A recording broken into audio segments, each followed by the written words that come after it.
Hey guys, it's Kat and today I'm here for a henna tutorial. I'm obviously home for the holidays, so we don't have that pretty pink backdrop, but we are in my room today. So what I have for you guys today is some henna on my palm. I usually do it on the tops of my hands, which I was actually filming this video for you last week, but I didn't realize that for over half of that video I actually was not recording. So I kept on going, so I settled for the palm for you guys. It is my first time working on my palm and it's a little bit awkward to do. As I go through the footage with you guys, I'll let you know kind of the learning curves of doing henna that I had to go through when I first started. If you're first starting to do henna, I'd recommend that you do them on your legs or on your feet where they aren't that noticeable rather than directly on your hands, because it is very hard, it is really awkward, it's difficult to get in a nice and comfortable position for this hand and this hand. So start on your legs, that way when the dye starts to settle and you realize how difficult it is, you won't be disappointed. And it'll just be a little practice makes perfect. So right now my henna is still drying. You can kind of see the cracks in here with the dye starting to go into my skin underneath. And one of the main questions that I had when I first started getting henna is how long do I let it sit and rest until I take it off. Some Mehndi cones are different than others. Some you can get white or black or the sepia tone. This is still drying, and this is how the dye looks after. This is the exact same Mehndi cone. I'd say if you were to take it off between 5 and 15 minutes, the henna would still be wet, so you would end up smearing it all over the place. If you wait between 22, 23 minutes, it'll probably be pretty dry, but it may not end up very dark for you.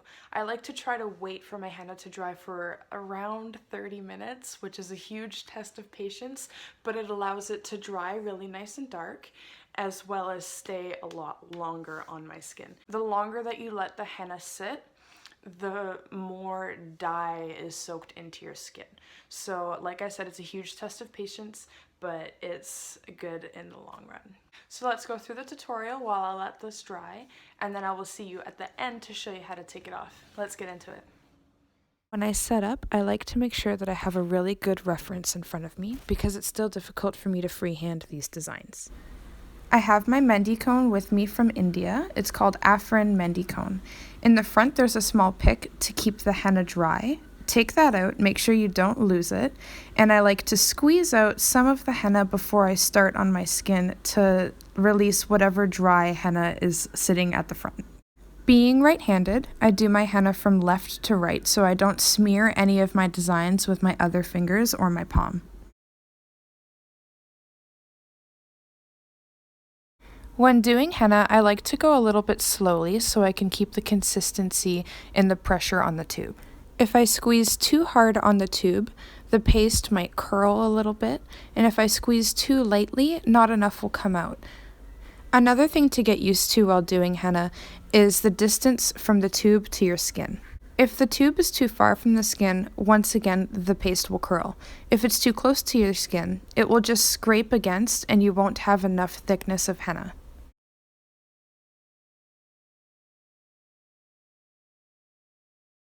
Don't worry too much about being perfect. These swirls aren't perfect, my circles aren't perfect, but I'm just having fun with it and I know it'll look good in the end. If you ever mess up, feel free to use your nails or the paper towel that you have near you to scrape off a little bit of that henna and just redo it before the dye starts setting into your skin.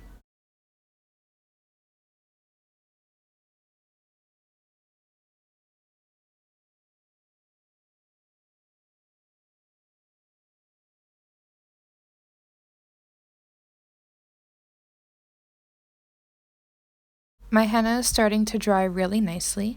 As you can see, it's cracking a bit where my hand moves, and you can see the light yellowy orange tinge of the dye starting to rest onto my skin. Up here it's still wet, so I know I have to be careful and stay still for the next few minutes until it starts to dry more. When I take off my henna, I like to use something hard to scrape it off. Here I'm just using some tweezers. I've seen some videos of people using butter knives, which I have tried before, but it ends up scraping my skin a bit. I usually use a popsicle stick because it's not as hard and feels good on the skin. I usually start taking it off where I started my henna because I know that that area will be the most dry.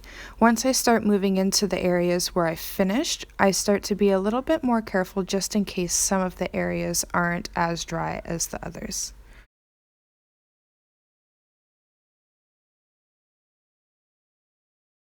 So I'm sure you can already see the difference in the tones of my two hennas.